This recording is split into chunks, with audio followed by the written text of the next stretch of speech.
Hello, Hilltopper Nation. Welcome back to Week 9 of Hilltopper Highlights, the only place to get your school's news. Hello, I'm Cody, and here are this week's school updates. This past weekend was the high school musical Hadestown. Great job to all performers.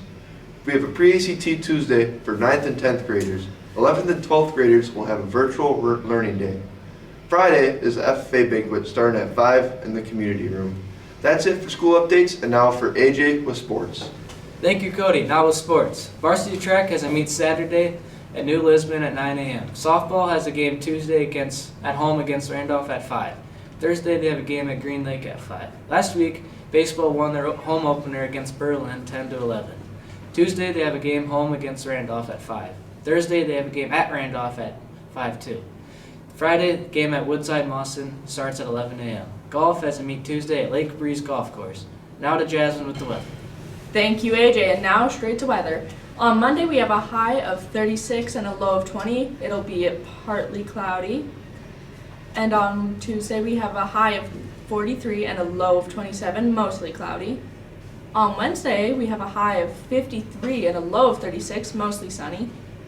On Thursday, we have a high of 58 and a low of 38, mostly cloudy. And on Friday, we have a high of 59 and a low of 36, mostly cloudy. And sending this straight to Elijah with this week's interview. Thank you, Jasmine. And today we're here with Ms. Salzberg. She's a special education life skills teacher. Today we have a few questions for you. Thank you for inviting me. The first question, what are the key goals of Autism Awareness Month? The main goal is to help people understand what autism is. And autism it's a developmental disorder, and that means that there's no one way to see autism. Autism can be demonstrated and manifested in many different ways. It's a very individual disorder. For example, there are some people that have autism that you probably wouldn't even notice, but they have certain ways that they learn.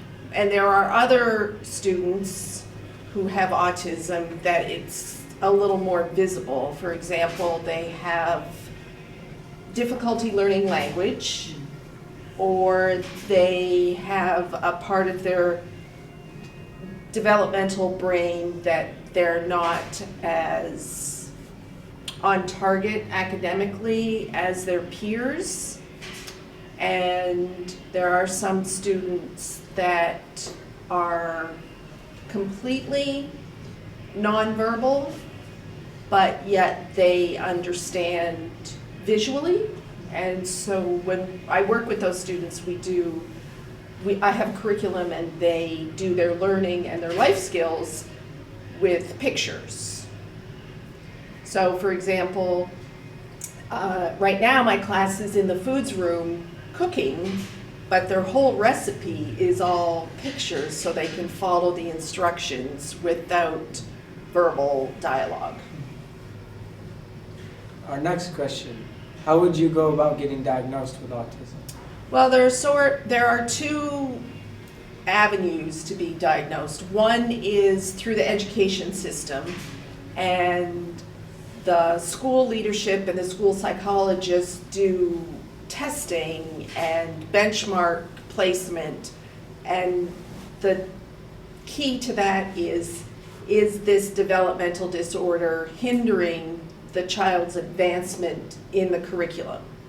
That's what they look at for the educational diagnosis. Now, medical doctors also diagnose, and I really don't know that much about that, except they do a lot of observations of the child, and the medical team tries to get the diagnosis very early in the child's life so that the parents and the school can provide interventions and strategies to help the student reach their developmental benchmarks.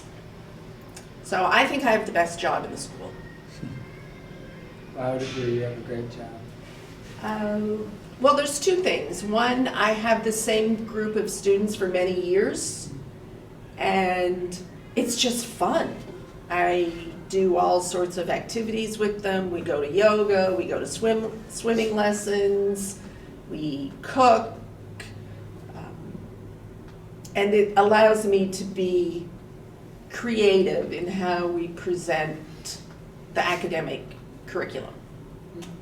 Well, thank you for your time today, Ms. Salzberg. You're very welcome, Elijah. Thanks for inviting me. Of course. Off to you, Caleb, with the quote. Thank you, Elijah. What a great interview. And thank you again, Ms. Salzberg. The quote for this week is by Chris Grozer.